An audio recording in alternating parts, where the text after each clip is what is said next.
Okay. So ഈ ഒരു വീഡിയോയിൽ ഞാൻ പറയുന്നത് 5th മോഡ്യൂളിൽ ഒരു തിയറി പോർഷൻ സ്കിപ്പ് ചെയ്തിട്ടുണ്ടായിരുന്നു. സോ ആ ഒരു പോർഷനാണ് ഇതിൽ പറയുന്നത്. അപ്പോൾ അത് എന്താണെന്ന് വെച്ചാൽ നമ്മൾ 5th മോഡ്യൂളിൽ പഠിച്ചത് എക്കണോമിക് ഡിസ്പാച്ച് എന്താണെന്നും അതിൻ്റെ റിലേറ്റ് ചെയ്തിട്ടുള്ള പ്രോബ്ലംസുമാണ്. സോ എക്കണോമിക് ഡിസ്പാച്ചും അതേപോലെ തന്നെ വരുന്നൊരു ടേമാണ് യൂണിറ്റ് കമ്മിറ്റ്മെൻറ്റ്. അപ്പോൾ അത് ഞാൻ ഇൻട്രൊഡക്ഷൻ്റെ സമയത്ത് യൂണിറ്റ് കമ്മിറ്റ്മെൻറ്റും എക്കണോമിക് ഡിസ്പാച്ചും എന്താണെന്നുള്ളത് ഡിഫറൻഷ്യേറ്റ് ചെയ്ത് പറഞ്ഞിട്ടുണ്ടായിരുന്നു. അപ്പോൾ അതിൻ്റെ ഡെഫിനിഷനും കാര്യങ്ങളൊക്കെയാണ് നോട്ടിൽ വരുന്നത്. അപ്പോൾ അതെന്താണെന്ന് ബ്രീഫായിട്ട് പറയാം. ഇപ്പോൾ എക്കണോമിക് ഡിസ്പാച്ച് എന്ന് പറയുമ്പോൾ നമ്മൾ പറഞ്ഞത് എന്താണ്, നമ്മുടെ കയ്യിൽ കുറേ ലോഡ് റിക്വയർമെൻറ്റോട് നമ്മുടെ കയ്യിൽ കുറേ ജനറേറ്റിംഗ് യൂണിറ്റ്സ് ഉണ്ട്. അപ്പോൾ ഏത് രീതിയിൽ ഈ ലോഡ് നമുക്ക് സ്പ്ലിറ്റ് ചെയ്ത് കൊടുക്കാം എമംഗ് ദ അവൈലബിൾ ജനറേറ്റേഴ്സ് എന്നുള്ളതാണ് എക്കണോമിക് ഡിസ്പാച്ച്. അത് എത്ര കോസ്റ്റ് കുറച്ച് ചെയ്യാൻ പറ്റും എന്നുള്ളതാണ് എക്കണോമിക് ഡിസ്പാച്ച് കൊണ്ട് ഉദ്ദേശിക്കുന്നത്. അതിൻ്റെ അതർ സൈഡാണ് യൂണിറ്റ് കമ്മിറ്റ്മെൻറ്റ് എന്ന് പറയുന്നത്. സോ യൂണിറ്റ് കമ്മിറ്റ്മെൻറ്റ് കൊണ്ട് ഉദ്ദേശിക്കുന്നത് ഏതൊക്കെ മെഷീൻസ് അല്ലെങ്കിൽ ഏതൊക്കെ ഓൾട്ടർനേറ്റീവ്സ് കമ്മിറ്റ് ചെയ്ത് വെക്കുക എന്ന് നമ്മൾ സെലക്ട് ചെയ്യുന്ന പ്രോസസ്സിനെയാണ് യൂണിറ്റ് കമ്മിറ്റ്മെൻറ്റ് എന്ന് പറയുന്നത്. അപ്പോൾ സെലക്ട് ചെയ്ത് വെച്ചതിന് ശേഷം വരുന്ന ലോഡിനെ സ്പ്ലിറ്റ് ചെയ്ത് കൊടുക്കുന്ന പ്രോസസ്സാണ് എക്കണോമിക് ഡിസ്പാച്ച്. അപ്പോൾ രണ്ട് പ്രോസസ്സാണ്. സോ യൂണിറ്റ് കമ്മിറ്റ്മെൻറ്റ് എന്ന് വെച്ചാൽ യൂണിറ്റിനെ കമ്മിറ്റ് ചെയ്യുന്ന പ്രോസസ്സ്. ഒരു യൂണിറ്റിനെ കമ്മിറ്റ് ചെയ്യാമെന്ന് പറഞ്ഞാൽ നമുക്കറിയാം ഒരു ഓൾട്ടർനേറ്ററാണ്. എല്ലാ കേസിലും നമ്മൾ നോർമലായിട്ട് തെർമൽ പവർ പ്ലാന്റ് ആണ് എക്സാമ്പിൾ പറയുന്നത്. ഏത് പവർ പ്ലാന്റും വരാം. തെർമൽ പവർ പ്ലാന്റ് ആണെങ്കിൽ നമുക്ക് അതിനറിയാം, നമുക്കവിടെ സ്റ്റീം വേണം. അപ്പോൾ ബോയിലർ ഉണ്ടാവും. ബോയിലർ നമുക്ക് സ്റ്റീം അത് ഹീറ്റ് ചെയ്ത് സ്റ്റീം ഏതെങ്കിലും കോള് അല്ലെങ്കിൽ ഏതെങ്കിലും ഫ്യൂവൽ ബേൺ ചെയ്ത് നമ്മൾ ഹീറ്റ് പ്രൊഡ്യൂസ് ചെയ്ത് അത് വെച്ചിട്ട് നമ്മൾ ബോയിലറിൽ വാട്ടറിനെ സ്റ്റീമാക്കി മാറ്റി ആ സ്റ്റീം പോയിട്ടാണ് നമുക്ക് ടർബൈനിൽ റൊട്ടേറ്റ് ചെയ്യാനുള്ളത്. അപ്പോൾ അത്രയും ഒരു പ്രോസസ്സ് നടന്ന് കഴിഞ്ഞ് നമ്മുടെ ടർബൈൻ മാക്സിമം സ്പീഡിൽ റൊട്ടേറ്റ് ചെയ്ത് വന്നാൽ മാത്രമേ അതുമായിട്ട് കപ്പിൾ ചെയ്തേക്കുന്ന ജനറേറ്റർ മാക്സിമം അല്ലെങ്കിൽ ഫുൾ ലോഡ് കണ്ടീഷനിൽ റേറ്റഡ് കണ്ടീഷൻസിൽ റൺ ചെയ്യാൻ തുടങ്ങുള്ളൂ. ഓക്കെ. അപ്പോൾ നമ്മൾ ഇനിഷ്യലി ഒരു യൂണിറ്റിനെ അല്ലെങ്കിൽ ഒരു ജനറേറ്ററിനെ ഓൺ ചെയ്യാന്ന് പറഞ്ഞാൽ ഇതേപോലെ അതിൻ്റെ ബോയിലർ ഓൺ ചെയ്യണം, അവിടേക്ക് ഫ്യൂവൽ വരുന്ന വാൽവ് ഓൺ ചെയ്യണം, ദെൻ സ്റ്റീം പ്രൊഡ്യൂസ് ചെയ്യാനുള്ള സെറ്റപ്പ്, അതേപോലെ ആ സ്റ്റീമിനെ ഫ്ലോ കൺട്രോൾ ചെയ്ത് മാക്സിമം നമുക്ക് കൊടുക്കാൻ പറ്റുന്ന ഫ്ലോ കൊടുത്ത് ടർബൈനിൽ റൊട്ടേറ്റ് ചെയ്ത് വേണം ജനറേറ്ററിനെ റൺ ചെയ്ത് ദെൻ അതിന് റേറ്റഡ് വോൾട്ടേജ് ആൻഡ് ഫ്രീക്വൻസിയിൽ കൊണ്ടുവരണം. അപ്പോൾ ഇത്രയും പ്രോസസ്സിനെയാണ് നമ്മൾ യൂണിറ്റ് കമ്മിറ്റ്മെൻറ്റ് എന്ന് പറയുന്നത്. അതേപോലെ യൂണിറ്റിനെ നമ്മൾ ഡീകമ്മിറ്റ് ചെയ്യുക എന്ന് പറഞ്ഞാൽ ഇതേപോലെ റൺ ചെയ്തുകൊണ്ടിരിക്കുന്ന മെഷീനാണെങ്കിൽ അതിനെ സ്റ്റോപ്പ് ചെയ്തതിന് ശേഷം വീണ്ടും ഇതിനെ നമ്മൾ എന്താണ് ചെയ്യുന്നത്, ഇതിൻ്റെ എല്ലാം ഓപ്പോസിറ്റ് പ്രോസസ്സാണ് നടക്കുന്നത്. സ്റ്റീം ഉണ്ടായതിനെ ബാക്ക് ടു നോർമൽ ടെമ്പറേച്ചറിലേക്ക് പോവുകയാണ് ചെയ്യുന്നത്. അപ്പോൾ ഇത് രണ്ടും സ്ലോ ആയിട്ടുള്ള അല്ലെങ്കിൽ ഗ്രാജുവൽ ആയിട്ടുള്ളൊരു പ്രോസസ്സാണ്. അപ്പോൾ നമുക്ക് ഇഷ്ടമുള്ള സമയത്ത് എന്നാൽ ആ ജനറേറ്റർ ഓൺ ചെയ്യാം എന്ന് പറഞ്ഞ് കൊണ്ടുപോയി ഒരു ജനറേറ്റർ ഓൺ ചെയ്യാൻ സാധിക്കത്തില്ല. അപ്പോൾ നമ്മളത് നേരത്തെ ഡിസൈഡ് ചെയ്യും ഏതൊക്കെ സമയത്ത് ഏതൊക്കെ രീതിയിൽ ലോഡ് വരും, അതിനനുസരിച്ച് ഏതൊക്കെ മെഷീൻസ് ഓൺ ചെയ്യണം എന്നുള്ള കാര്യങ്ങൾ തീരുമാനിക്കുന്ന ഒരു പ്രോസസ്സിനെയാണ് നമ്മൾ യൂണിറ്റ് കമ്മിറ്റ്മെൻറ്റ് എന്ന് പറയുന്നത്.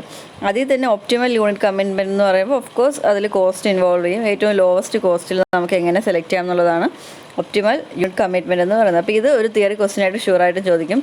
യൂണിറ്റ് കമ്മിറ്റ്മെൻറ്റ് എന്താണ്, കൺസ്ട്രെയിൻസ് ഇൻ യൂണിറ്റ് കമ്മിറ്റ്മെൻറ്റ് എന്താണെന്ന് പറഞ്ഞ് ചോദിക്കാറുണ്ട്. സോ അതിൻ്റെ ഡെഫിനിഷനാണ് ഇവിടെ പറയുന്നത്. It is not economical to run all the units available all the time. എല്ലാ യൂണിറ്റ്സും എല്ലാ സമയം നമ്മൾ റൺ ചെയ്യേണ്ട ആവശ്യമില്ല, അത് എക്കണോമിക്കലും അല്ല. To determine the units of a plan that should operate for a particular load is a problem of optimal unit commitment. അതായത് ഒരു പ്ലാന്റിൽ ഒരു സമയത്ത് റൺ ചെയ്യേണ്ട മെഷീൻസ് ഏതൊക്കെയാണെന്ന് ചൂസ് ചെയ്യുന്ന പ്രോസസ്സിനെയാണ് നമ്മൾ ഒപ്റ്റിമൽ യൂണിറ്റ് കമ്മിറ്റ്മെൻറ്റ് എന്ന് പറയുന്നത്. അപ്പോൾ അതിൽ ഏറ്റവും അത് ഇമ്പോർട്ടൻ്റ് ആയിട്ട് വരുന്നത് തെർമൽ പവർ പ്ലാന്റ്സിലാണ്. കാരണം നമുക്ക് ഹൈഡ്രോ ഇലക്ട്രിക് പവർ പ്ലാന്റ് ആണെങ്കിൽ നമുക്ക് അതിൻ്റെ വാട്ടറിൻ്റെ വാൽവ് ഓപ്പൺ ചെയ്ത് ആ വാട്ടർ പെൻസ്റ്റോക്ക് പൈപ്പ് വഴി ടർബൈൻ വരെ എത്തുന്ന സമയമാണ് എടുക്കുന്നത്. പക്ഷേ അതിനെക്കാട്ടി സമയമായിരിക്കും ഒരു ബോയിലർ റൺ ചെയ്ത് ബോയിലർ വർക്ക് ചെയ്ത് നമുക്ക് സ്റ്റീം പ്രൊഡ്യൂസ് ചെയ്യാൻ കുറേ കൂടി സമയം എടുക്കും. അപ്പോൾ ഈ ഒരു ഫാക്ടർ കൂടുതൽ ഇമ്പോർട്ടൻ്റ് ആയിട്ട് വരുന്നത് തെർമൽ പവർ പ്ലാന്റ്സിൽ അല്ലെങ്കിൽ സ്റ്റീം ടർബൈൻസ് യൂസ് ചെയ്യുന്ന കേസിലാണ് വരുന്നത്. ദെൻ അതിൽ പറയുന്നത് simple approach to the problem is to impose priority ordering. അപ്പോൾ പല രീതിയിൽ നമുക്ക് ഇതേപോലെ മെഷീൻസിനെ ചൂസ് ചെയ്യാൻ പറ്റും. അതിനെല്ലാം ഓരോ അൽഗോരിതംസ് കാണും, അല്ലെങ്കിൽ നമ്മുടെ എക്കണോമിക് ഓപ്പറേഷൻസ് കൺസിഡർ ചെയ്തിട്ട് പല രീതിയിൽ ചൂസ് ചെയ്യാറുണ്ട്. അതിൽ ഒരു മെത്തേഡ് എന്ന് പറയുന്നത് പറഞ്ഞേക്കുന്ന പോലെ പ്രയോറിറ്റി ഓർഡറിങ് ആണ്. അതായത് ഏറ്റവും എഫിഷ്യൻ്റ് ആയിട്ടുള്ള യൂണിറ്റിനെ ആദ്യം ലോഡ് ചെയ്യുന്നു, ആ യൂണിറ്റിനെ ആദ്യം കമ്മിറ്റ് ചെയ്യുന്നു, ദെൻ അതിൽ താഴെയുള്ള യൂണിറ്റിനെ കമ്മിറ്റ് ചെയ്യുന്നു. ആ ഒരു ഓർഡറിൽ ചെയ്യാറുണ്ട്. അതിനെ പ്രയോറിറ്റി ഓർഡറിംഗ് എന്ന് പറയും. ദെൻ അതേപോലെ വേറെ മെത്തേഡ് എന്ന് പറഞ്ഞാൽ നമുക്ക് സ്യൂട്ടബിൾ ആയിട്ടുള്ള കോമ്പിനേഷൻസ് ട്രയൽ ചെയ്ത് അതിൽ ഏതാണ് ഏറ്റവും ലോവസ്റ്റ് കോസ്റ്റ് എന്നുള്ള കണ്ടുപിടിച്ചിട്ട് അതും ചെയ്യാറുണ്ട്. അപ്പോൾ ഏതാണോ ഏറ്റവും ബെസ്റ്റ് മെത്തേഡ് ആ ഒരു പ്ലാനിനെ കൺസേൺ അനുസരിച്ചിട്ട് ആ രീതിക്കായിരിക്കും അതിലെ യൂണിറ്റ്സ് സെലക്ട് ചെയ്യുന്നത്. സോ ആ ഒരു പ്രോസസ്സിനെയാണ് നമ്മൾ യൂണിറ്റ് കമ്മിറ്റ്മെൻറ്റ് എന്ന് പറയുന്നത്. അപ്പോൾ ഇവിടെ കൂടുതൽ ക്വസ്റ്റ്യൻ ചോദിക്കുന്നത് എന്താണ് കൺസ്ട്രെയിൻസ് ഇൻ യൂണിറ്റ് കമ്മിറ്റ്മെൻറ്റ് എന്നാണ്. അപ്പോൾ അതാണ് കൂടുതൽ ഇമ്പോർട്ടൻ്റ് ആയിട്ട് നമ്മൾ അറിഞ്ഞിരിക്കേണ്ടത്, കൺസ്ട്രെയിൻസ് ഇൻ യൂണിറ്റ് കമ്മിറ്റ്മെൻറ്റ്. അപ്പോൾ അതെന്താണെന്ന് ചോദിച്ചാൽ നമ്മൾ പറഞ്ഞു ഒരു യൂണിറ്റ് ഏതൊക്കെ യൂണിറ്റ്സ് ഏതൊക്കെ സമയത്ത് നമ്മൾ ഓപ്പറേറ്റ് ചെയ്യണം എന്നുള്ളത് തീരുമാനിക്കുന്നതാണ് യൂണിറ്റ് കമ്മിറ്റ്മെൻറ്റ് എന്ന് പറയുന്ന പ്രോസസ്സ്. അപ്പോൾ അതിൽ കൺസ്ട്രെയിൻസ് എന്ന് പറഞ്ഞാൽ അതിൽ കുറച്ച് ലിമിറ്റേഷൻസ് ഉണ്ട്, അല്ലെങ്കിൽ കുറച്ച് കാര്യങ്ങൾ നമ്മൾ അതിൽ കൺസിഡർ ചെയ്തുകൊണ്ട് വേണം യൂണിറ്റ്സിനെ കമ്മിറ്റ് ചെയ്യാൻ അല്ലെങ്കിൽ ഡീകമ്മിറ്റ് ചെയ്യാനായിട്ട് വേണ്ടത്. സോ ആ ഫാക്ടേഴ്സിനെയാണ് നമ്മൾ കൺസ്ട്രെയിൻസ് എന്ന് പറയുന്നത്. അപ്പോൾ അത് ഒരു 2-3 കൺസ്ട്രെയിൻസ് ഉണ്ട്, അത് ഡീറ്റെയിൽ ആയിട്ട് എഴുതുക എന്നുള്ളതാണ് ക്വസ്റ്റ്യൻ ചോദിച്ചാൽ നമുക്ക് ചെയ്യാനുള്ളത്. So there are some constraints to which the system is subjected which should be considered before we can sort out the optimal unit commitment problem. അപ്പോൾ ഒപ്റ്റിമൽ യൂണിറ്റ് കമ്മിറ്റ്മെൻറ്റ് പ്രോബ്ലം ചെയ്യുന്നതിന് മുന്നേ ഈ പറയുന്ന കൺസ്ട്രെയിൻസ് കൂടി consider ചെയ്തിട്ട് മാത്രമാണ് നമ്മൾ unit കമ്മിറ്റ്മെൻറ്റിലേക്ക് പോകേണ്ടത്. സോ ആ ഫാക്ടേഴ്സിനാണ് നമ്മൾ കൺസ്ട്രെയിൻസ് എന്ന് പറയുന്നത്. അതിൽ ഫസ്റ്റ് വൺ എന്ന് പറയുന്നത് സ്പിന്നിങ് റിസർവ് ആണ്. സ്പിന്നിങ് റിസർവ് എന്താണെന്ന് പറഞ്ഞാൽ അതിൻ്റെ ഡീറ്റെയിൽഡ് ആയിട്ട് നോട്ട് താഴെ കിടപ്പുണ്ട്.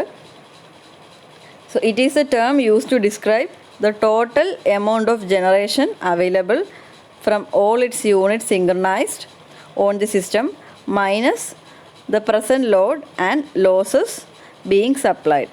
എന്ന് പറഞ്ഞാൽ സിമ്പിളായിട്ട് പറഞ്ഞാൽ ഇത്രയേ ഉള്ളൂ, നമ്മുടെ കയ്യിൽ കുറേ ജനറേഷനുണ്ട്, അതിനനുസരിച്ച് ലോഡും ട്രാൻസ്മിഷൻ ലോസും ഉണ്ട്. സോ ഇത് തമ്മിലുള്ള ഡിഫറൻസ് എന്ന് പറഞ്ഞാൽ എന്തായിരിക്കണം, അതാണ് സ്പിന്നിങ് റിസർവ്. ഒന്നുകൂടെ ക്ലിയർ ആയിട്ട് പറഞ്ഞാൽ നമ്മുടെ ലോഡ് റിക്വയർമെൻറ്റും ട്രാൻസ്മിഷൻ ലോസും മീറ്റ് ചെയ്യുന്ന അത്രയും ജനറേഷൻ നമ്മൾ പ്രൊഡ്യൂസ് ചെയ്താൽ മതി, പവർ പ്രൊഡ്യൂസ് ചെയ്താൽ മതി. അതിൽ കൂടുതൽ നമ്മൾ പ്രൊഡ്യൂസ് ചെയ്യേണ്ട ആവശ്യമില്ല. പക്ഷേ നമ്മൾ സ്പിന്നിങ് റിസർവ് എന്ന് പറഞ്ഞ് ഒരു പർട്ടിക്കുലർ എമൗണ്ട് ഓഫ് പവർ നമ്മൾ എപ്പോഴും പ്രൊഡ്യൂസ് ചെയ്ത് വെക്കണം. അതിനെയാണ് നമ്മൾ ഈ ഒരു കൺസ്ട്രെയിൻ ആയിട്ട് പറയുന്നത്. അതെന്തിനാണെന്ന് ചോദിച്ചാൽ ഇപ്പോൾ ഏതെങ്കിലും ഒരു മെഷീൻ പെട്ടെന്ന് ബ്ലാക്ക് ഔട്ടായി പോവുകയാണെങ്കിൽ അത് നമ്മുടെ എൻ്റയർ സിസ്റ്റത്തിനെ അഫക്റ്റ് ചെയ്യും. സോ ആ സമയത്ത് നമുക്ക് ഈ ഒരു സ്പിന്നിങ് റിസർവ് ആയിട്ടുള്ള പവറിനെ നമുക്ക് അവിടേക്ക് ട്രാൻസ്ഫർ ചെയ്ത് കൊടുക്കാൻ പറ്റും. സ്പിന്നിങ് റിസർവ് എന്ന് പേര് വരാൻ കാരണം ആ ഒരു മെഷീൻ സ്പിന്നിങ് കണ്ടീഷനിലാണ്, അതായത് അതിനെ നമ്മൾ ഓപ്പറേറ്റ് ചെയ്ത് മാക്സിമം റേറ്റഡ് കണ്ടീഷനിൽ എത്തിച്ച് നമ്മൾ പാരലൽ ചെയ്ത് ഇൻഫിനിറ്റ് ബസ്സുമായിട്ട് പാരലൽ ചെയ്ത് റൺ ചെയ്തുകൊണ്ടിരിക്കുന്ന ഒരു മെഷീനാണ്. അപ്പോൾ ആ പവർ നമുക്ക് എമർജൻസി ആയിട്ട് എപ്പോൾ വേണമെങ്കിലും യൂസ് ചെയ്യാം. അപ്പോൾ അങ്ങനെയുള്ള സിറ്റുവേഷൻസിൽ യൂസ് ചെയ്യാൻ വേണ്ടിയിട്ട് നമ്മളെപ്പോഴും എന്ത് കാര്യത്തിൽ നമ്മളൊരു സേഫ്റ്റിക്ക് വേണ്ടി കുറച്ച് കാര്യങ്ങൾ മാറ്റി വെക്കുമല്ലോ. സോ അതാണ് ഇവിടെ സ്പിന്നിങ് റിസർവ് എന്നുള്ളതുകൊണ്ട് ഉദ്ദേശിക്കുന്നത്. സോ അതിൻ്റെ സിഗ്നിഫിക്കൻസ് ആണ് പറയുന്നത്. Spinning reserve is very essential for interconnected system as loss of a large unit in the system may result in under frequency problems. ഏതെങ്കിലും ഒരു വലിയ യൂണിറ്റ് പെട്ടെന്ന് പോയി കഴിഞ്ഞാൽ അത് അണ്ടർ ഫ്രീക്വൻസി താഴോട്ട് പോകാനുള്ളൊരു റീസൺ ആവാറുണ്ട്. സോ ആ സമയം നമുക്ക് സഫീഷ്യൻ്റ് ആയിട്ട് സ്പിന്നിങ് റിസർവ് ഉണ്ടെങ്കിൽ ആ ഒരു പ്രോബ്ലം നമുക്ക് ഓവർകം ചെയ്യാൻ പറ്റും. സോ അതിനാണ് നമ്മൾ സ്പിന്നിങ് റിസർവ് കീപ്പ് ചെയ്യണം എന്ന് പറയുന്നത്. അപ്പം ഇതെങ്ങനെയാണ് ഇതിലൊരു കൺസ്ട്രെയിൻ ആയി വരുന്നതെന്ന് ചോദിച്ചാൽ നമുക്ക് 10 ജനറേറ്റിംഗ് യൂണിറ്റ്സ് ഉണ്ട്. അതിൽ 5 ജനറേറ്റിംഗ് യൂണിറ്റ്സ് ജനറേറ്റ് ചെയ്യുന്നത് മതി നമ്മുടെ ലോഡും ട്രാൻസ്മിഷൻ ലോസും കൂടി മീറ്റ് ചെയ്യാനായിട്ട്. അപ്പം ബാക്കി 5 എണ്ണം നമുക്ക് ഓഫ് ചെയ്തിടാം എന്ന് ആയിരിക്കും നമ്മൾ തീരുമാനിക്കുന്നത്. പക്ഷേ അവിടെ സ്പിന്നിങ് റിസർവിന് വേണ്ടിയിട്ട് കൂടി ഒരു മെഷീൻ അല്ലെങ്കിൽ ഒരു മെഷീൻ്റെ ഒരു പാർട്ട് നമ്മളവിടെ സേവ് ചെയ്ത് വെച്ചിട്ട് വേണം ബാക്കി മെഷീൻസിനെ ഡിസ്കണക്റ്റ് ചെയ്ത് കൊടുക്കാനായിട്ട്. അതുകൊണ്ടാണ് സ്പിന്നിങ് റിസർവ് യൂണിറ്റ് കമ്മിറ്റ്മെൻറ്റിൽ ഒരു കൺസ്ട്രെയിൻ ആയിട്ട് വരുന്നത്. പിന്നെ അതിൽ സ്പിന്നിങ് റിസർവിൻ്റെ കുറച്ച് കാര്യങ്ങളാണ് പറയുന്നത്, ഓരോ പോയിൻ്റായിട്ട് എഴുതിയിട്ടുണ്ട്. ഫസ്റ്റ് വൺ എന്ന് പറയുന്നത് the allocation of magnitude of spinning reserve is usually decided by reliability considerations and also the economics associated with. അപ്പം സ്പിന്നിങ് റിസർവിൻ്റെ അലോക്കേഷനെ പറ്റിയുള്ള 1-2 പോയിൻറ്റ്സാണ് ഇവിടെ പറയുന്നത്. ദെൻ പറയുന്നതെന്ന് പറഞ്ഞാൽ some of the electric utilities prefer to have spinning reserve a given percentage of forecasted peak demand. Some prefer to have the spinning reserve equivalent to the largest capacity units in the system. അതായത് ചില power system നെറ്റ്വർക്ക്സിൽ largest capacity ഉള്ള machine ഏതാണോ അതിനെ spinning റിസർവായിട്ട് keep ചെയ്യും. ചില മെഷീൻസിൽ ചില നെറ്റ്വർക്ക്സിൽ നമുക്ക് ഇത്ര ലോഡ് വരും എന്നറിയാം, അതിൻ്റെ ഒരു ഇത്ര പെർസെൻറ്റേജ് 20% അല്ലെങ്കിൽ 30% എമൗണ്ട് നമ്മൾ എന്ത് ചെയ്യും, സ്പിന്നിങ് റിസർവായിട്ട് കീപ്പ് ചെയ്യും. അത് differ from system to system. ഏത് സിസ്റ്റത്തിലാണോ അവിടുത്തെ ഡിസിഷൻ അനുസരിച്ചായിരിക്കും എത്ര സ്പിന്നിങ് റിസർവ് വേണമെന്ന് ഡിസൈഡ് ചെയ്യുന്നത്. പിന്നെ നെക്സ്റ്റ് പോയിന്റ് പറയുന്നത്, it is to be noted that not only sufficient spinning reserve be made available, it should be spread around the power system to avoid any problem due to transmission network failure to carry that power. അതായത് സ്പിന്നിങ് റിസർവായിട്ട് നമ്മൾ ഇത്രയും power keep ചെയ്യുന്നുണ്ടെങ്കിലും അത് നമുക്ക് ആ നെറ്റ്വർക്കിലെ എല്ലാ ഭാഗത്തും ഒരു എമർജൻസി ഉണ്ടായാൽ അവൈലബിൾ ആകുന്ന രീതിക്ക് വേണം അത് നമ്മൾ ഡിസ്ട്രിബ്യൂട്ട് ചെയ്യാൻ. അല്ലാതെ ഏതെങ്കിലും ഒരു ഭാഗത്ത് കോൺസെൻട്രേറ്റ് ചെയ്ത് കൊടുത്താൽ വേറൊരു ഭാഗത്തുണ്ടാകുന്ന ഇഷ്യൂസ് ഉണ്ടാകുമ്പോൾ അവിടെ നിന്ന് ട്രാൻസ്മിറ്റ് ചെയ്ത് അങ്ങ് എത്തുമ്പോഴത്തേക്കും അവിടെ അണ്ടർ ഫ്രീക്വൻസി പ്രോബ്ലംസ് എക്യുപ്മെൻറ്റ്സിനെല്ലാം എഫക്റ്റ് ചെയ്ത് കഴിയും. സോ അങ്ങനെ ചെയ്യാൻ പാടില്ല. സ്പിന്നിങ് റിസർവ് ഉണ്ടെങ്കിൽ അത് ഈക്വലി ഡിസ്ട്രിബ്യൂട്ട് ചെയ്യുന്ന രീതിക്കായിരിക്കണം കീപ്പ് ചെയ്യേണ്ടതെന്നാണ് പറയുന്നത്. നെക്സ്റ്റ് പോയിന്റ് പറയുന്നത്, the requisite spinning reserve should be made available even when islanding of the system takes place. അതായത് ഒരു സിസ്റ്റം ഐലൻഡായി പോകുന്ന ഐലൻഡിങ് പ്രോസസ്സ് എന്ന് പറഞ്ഞാൽ ആ സിസ്റ്റത്തിലേക്കുള്ള നെറ്റ്വർക്ക് കണക്ഷൻസ് എല്ലാം പോയി ഇരിക്കുന്നൊരു അവസ്ഥയാണ് ഐലൻഡിങ് എന്ന് പറയുന്നത്. അങ്ങനെ ഒരു ഇഷ്യൂ ഉണ്ടായാലും അതിൽ തന്നെ സ്പിന്നിങ് റിസർവ് കിട്ടുന്ന രീതിക്കുള്ളൊരു ഡിസൈൻ ആയിരിക്കണം നമ്മൾ പ്രൊവൈഡ് ചെയ്യേണ്ടത്. And the total spinning reserve should be suitably distributed among fast responding units and slow responding units. അപ്പം നമ്മുടെ ഹോൾ നെറ്റ്വർക്ക് എടുത്താൽ തന്നെ അതിൽ ഫാസ്റ്റായിട്ട് റെസ്പോണ്ട് ചെയ്യുന്ന യൂണിറ്റ്സ് ഉണ്ടാവും, സ്ലോ ആയിട്ട് റെസ്പോണ്ട് ചെയ്യുന്ന യൂണിറ്റ്സ് ഉണ്ടാവും. അപ്പോൾ എല്ലാത്തിനും ഒരേ രീതിക്ക് നമ്മൾ സ്പിന്നിങ് റിസർവ് പ്രൊവൈഡ് ചെയ്യുന്ന രീതിക്ക് ഡിസൈൻ ചെയ്യണം എന്നാണ് വേറൊരു ക്രൈറ്റീരിയ ആയിട്ട് പറയുന്നത്. അപ്പോൾ ഫസ്റ്റ് കൺസ്ട്രെയിൻ എന്ന് പറയുന്നത് സ്പിന്നിങ് റിസർവ് ആണ്. അതിൻ്റെ സ്പിന്നിങ് റിസർവ് എന്താണെന്ന് അറിയണം. അത് നമ്മൾ പ്രൊവൈഡ് ചെയ്യാൻ നേരത്ത് ശ്രദ്ധിക്കേണ്ട കുറച്ച് പോയിൻറ്റ്സ് ആണ് പറയുന്നത്. അപ്പോൾ അത്രയും പോയിൻറ്റ്സ് കൺസിഡർ ചെയ്തിട്ടാണ് നമ്മൾ സ്പിന്നിങ് റിസർവ് പ്രൊവൈഡ് ചെയ്യേണ്ടുന്നത്. നെക്സ്റ്റ് കൺസ്ട്രെയിൻ ആയിട്ട് പറയുന്നത് തെർമൽ യൂണിറ്റ് കൺസ്ട്രെയിൻസ് ആണ്. അപ്പോൾ തെർമൽ യൂണിറ്റ് കൺസ്ട്രെയിൻസ് എന്ന് പറയുമ്പോൾ തന്നെ പേര് തന്നെ നമുക്ക് മനസ്സിലാക്കാം, ഇത് തെർമൽ പവർ പ്ലാന്റ്സിൻ്റെ കേസിലാണ് വരുന്നത്. തെർമൽ യൂണിറ്റ്സ് ആണെങ്കിൽ ഞാൻ ഓൾറെഡി പറഞ്ഞു, അവിടെ സ്റ്റീം വേണമെങ്കിൽ ബോയിലർ ഉണ്ടാവും. ഫ്യൂവല് ബേൺ ചെയ്ത് കിട്ടുന്ന എനർജി വെച്ചിട്ട് നമ്മൾ ബോയിലറിലെ വാട്ടറിനെ സ്റ്റീം ആക്കി കൺവേർട്ട് ചെയ്തിട്ട് ആ സ്റ്റീമാണ് ടർബൈനിനെ റൊട്ടേറ്റ് ചെയ്യുന്നത്. അപ്പോൾ ഈ പറഞ്ഞ പ്രോസസ്സുകളൊക്കെ അവിടെ നടക്കുന്നുണ്ട്. അപ്പോൾ അതിൽ നമ്മൾ കൺസിഡർ ചെയ്യേണ്ട കുറച്ച് കാര്യങ്ങൾ ആണ് തെർമൽ യൂണിറ്റ് കൺസ്ട്രെയിൻസിൽ വരുന്നത്. അപ്പോൾ അതെന്തൊക്കെയാണെന്ന് നോക്കിയാൽ ഇവിടെ പറയുന്നത് പറഞ്ഞാൽ, a thermal unit can undergo only gradual temperature changes and this translates into a time period of some hours required to bring the unit online. അതായത് ടെമ്പറേച്ചർ ചേഞ്ചസ് ആണ് നമ്മുടെ തെർമൽ പവർ പ്ലാന്റ്സിൽ വരുന്നത്. കാരണം ആ സ്റ്റീം പ്രൊഡക്ഷൻ ആണെങ്കിലും അതിൽ തിരിച്ച് back to normal ടെമ്പറേച്ചറിലേക്ക് പോകുകയാണെങ്കിലും ആ ടെമ്പറേച്ചർ വേരിയേഷൻ എന്ന് പറഞ്ഞാൽ നമുക്കറിയാം ഒരു ഗ്രാജുവൽ ആയിട്ടുള്ള പ്രോസസ്സാണ്. അപ്പം അതിന് അവേഴ്സ് എടുക്കുന്ന പ്രോസസ്സാണ്. അപ്പോൾ ഒരു മെഷീനെ നമുക്ക് ഒരു 5 സെക്കൻഡ് കൊണ്ട് അല്ലെങ്കിൽ 5 മിനിറ്റ് കൊണ്ട് പോലും അതിനെ ബ്രിങ്ങപ്പ് ഓൺലൈനാക്കി കൊണ്ടുവരാൻ ബുദ്ധിമുട്ടാണ്. അതേപോലെ തിരിച്ചു കൊണ്ടുപോകാനും ബുദ്ധിമുട്ടാണ്. അപ്പോൾ അതിനെ നമ്മൾ മെൻഷൻ ചെയ്യുന്നത് 2 ഫാക്ടേഴ്സ് ഉണ്ട്. First one is minimum up time, then second one is minimum down time. അപ്പോൾ മിനിമം അപ്പ് ടൈം എന്ന് പറഞ്ഞാൽ once the unit is running it should not be turned off immediately. അതായത് ഒരു യൂണിറ്റ് ഒരു generator already run ചെയ്ത് കൊണ്ടിരിക്കുന്ന കണ്ടീഷനാണെങ്കിൽ ഓണായി വന്ന ഉടനെ നമുക്ക് അതിനെ ഓഫാക്കാൻ പറ്റില്ല. അതിനൊരു മിനിമം ടൈം കാണും. അതിനെയാണ് മിനിമം അപ്പ് ടൈം എന്ന് പറയുന്നത്. ആ ടൈം കഴിഞ്ഞാൽ മാത്രമേ അതിനെ നമുക്ക് സ്വിച്ച് ഓഫ് ചെയ്യാൻ പറ്റുള്ളൂ, അല്ലെങ്കിൽ അതിനെ ഡീകമ്മിറ്റ് ചെയ്യാൻ പറ്റുള്ളൂ. അതേപോലെ മിനിമം ഡൗൺ ടൈം ഉണ്ട്. Once the unit is decommitted here is a minimum time before it can be recommitted. അതായത് ഒരു മെഷീൻ നമ്മൾ റിമൂവ് ചെയ്ത് അല്ലെങ്കിൽ ഓഫ് ചെയ്ത് ഡീകമ്മിറ്റ് ചെയ്ത് മാറ്റിയേക്കാണെങ്കിൽ അതിന് ഡീകമ്മിറ്റ് ചെയ്ത് അതിൻ്റെ ബാക്ക് ടു നോർമൽ കണ്ടീഷനിലേക്ക് പോയിട്ട് ഒരു പർട്ടിക്കുലർ ടൈം കഴിഞ്ഞിട്ടായിരിക്കും അതിന് തിരിച്ച് വരാൻ പറ്റുന്നത്. സോ അതിനെയാണ് നമ്മൾ മിനിമം ഡൗൺ ടൈം എന്ന് പറയുന്നത്. അപ്പോൾ ഈ പറയുന്ന ടൈം കാര്യങ്ങളൊക്കെ നമ്മൾ ശ്രദ്ധിക്കേണ്ടതായിട്ട് വരും. മൂന്നാമത്തെ ഫാക്ടർ എന്ന് പറയുന്നത് ക്രൂ കൺസ്ട്രെയിൻ ആണ്. ക്രൂ കൺസ്ട്രെയിൻ എന്ന് വെച്ചാൽ അതിലെ പ്ലാന്റിലെ ഓപ്പറേറ്റേഴ്സിനെയാണ് നമ്മൾ ക്രൂ എന്ന് പറയുന്നത്. അപ്പോൾ ആ ഒരു പ്ലാന്റിൽ ഒന്നിൽ കൂടുതൽ യൂണിറ്റ്സ് ഒരേ സമയം ഓപ്പറേറ്റ് ചെയ്യണമെന്നുണ്ടെങ്കിൽ അവിടെ അത്രയും ക്രൂ മെമ്പേഴ്സ് ആവശ്യമായിട്ട് വരും, അത്ര ഓപ്പറേറ്റേഴ്സിൻ്റെ ആവശ്യമുണ്ട്. അപ്പോൾ ഒരു കൺസ്ട്രെയിൻ അതും ഒരു കൺസ്ട്രെയിൻ ആണ്. കാരണം നമുക്ക് ഒരേ സമയത്ത് 2 മെഷീൻ ഓപ്പറേറ്റ് ചെയ്യാനുള്ള ക്രൂ ആണുള്ളതെങ്കിൽ 3 മെഷീൻ നമുക്ക് അവിടെ ഓൺലൈനായിട്ട് കൊണ്ടുവരണമെന്നുണ്ടെങ്കിൽ അത് ബുദ്ധിമുട്ടായിരിക്കും. അപ്പോൾ അതാണ് ക്രൂ കൺസ്ട്രെയിൻ എന്ന് പറയുന്നത്. അപ്പോൾ ഈ പറഞ്ഞ കാര്യങ്ങളൊക്കെ കൺസ്ട്രെയിൻ ആവാനുള്ള കാര്യം നിങ്ങളൊന്ന് ആലോചിച്ച് നോക്കിയാൽ മതി. ഈ പറയുന്ന മെഷീൻസ് നമുക്ക് ഇഷ്ടമുള്ള പോലെ ഓൺ ആൻഡ് ഓഫ് ചെയ്യാൻ പറ്റില്ല. നമുക്ക് ഇഷ്ടമുള്ള പോലെ ചെയ്യണമെന്നുണ്ടെങ്കിൽ ഈ പറയുന്ന കണ്ടീഷൻസ്, അതിൻ്റെ മിനിമം അപ്പ് ടൈം ആയോ അല്ലെങ്കിൽ മിനിമം ഡൗൺ ടൈം ആയോ, അതിനാവശ്യത്തിന് ക്രൂസ് അവിടെ ഉണ്ടോ, ഇങ്ങനെയുള്ള കാര്യങ്ങളൊക്കെ ചെക്ക് ചെയ്തിട്ട് മാത്രമേ ഒരു യൂണിറ്റിനെ കമ്മിറ്റ് ചെയ്യാനും അല്ലെങ്കിൽ അതിനെ അല്ലെങ്കിൽ ഡീകമ്മിറ്റ് ചെയ്യാനും പറ്റുള്ളൂ. സോ അതുകൊണ്ടാണ് അവിടെ അതിനെ നമ്മൾ കൺസ്ട്രെയിൻസ് എന്ന് പറയുന്നത്. ദെൻ അത് കൂടാതെ തെർമൽ കൺസ്ട്രെയിൻസിൽ വരുന്ന പോയിൻറ്റ്സ് ആണ് പറയുന്നത്. In addition the temperature and pressure of the thermal unit must be moved slowly. A certain amount of energy must be expected to bring the unit online. This energy is brought into the unit commitment problem as a startup cost.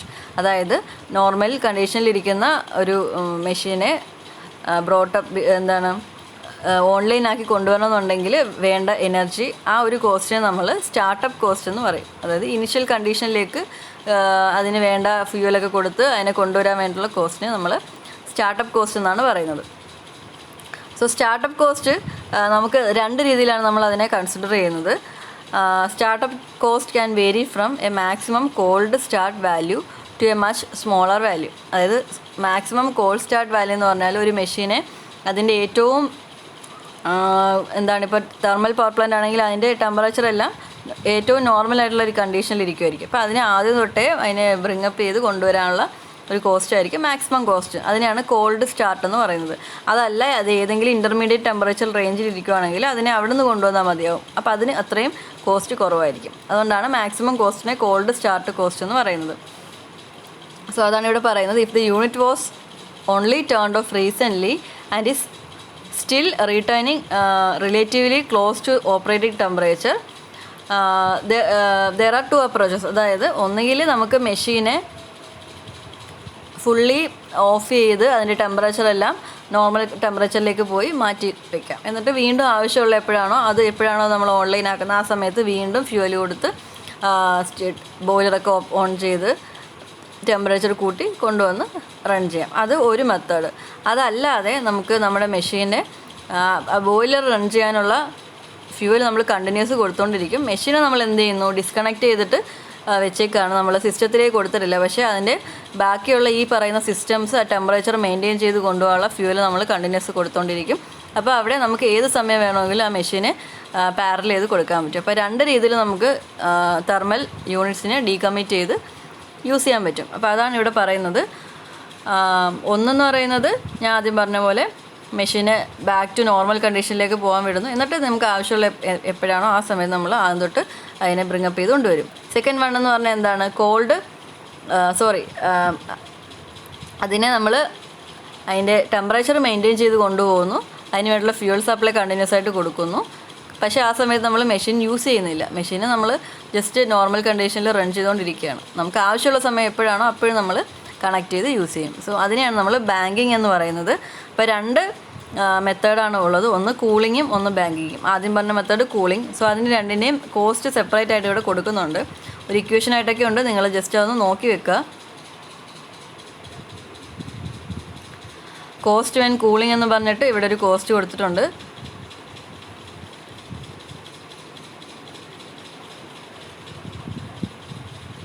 CC × 1 - epsilon raise to -T/α × F + CF. അപ്പോൾ ഓരോ term എന്താണെന്നുണ്ട്. Alpha എന്ന് പറയുന്നത് thermal time constant, T time the unit was cold. അപ്പോൾ കൂളിങ്ങിൻ്റെ സമയത്ത് normal ടെമ്പറേച്ചറിലേക്ക് കൊണ്ടുപോകുമ്പോൾ ഉള്ള ആ ഒരു കോസ്റ്റാണ് ഇതിൽ പറയുന്നത്.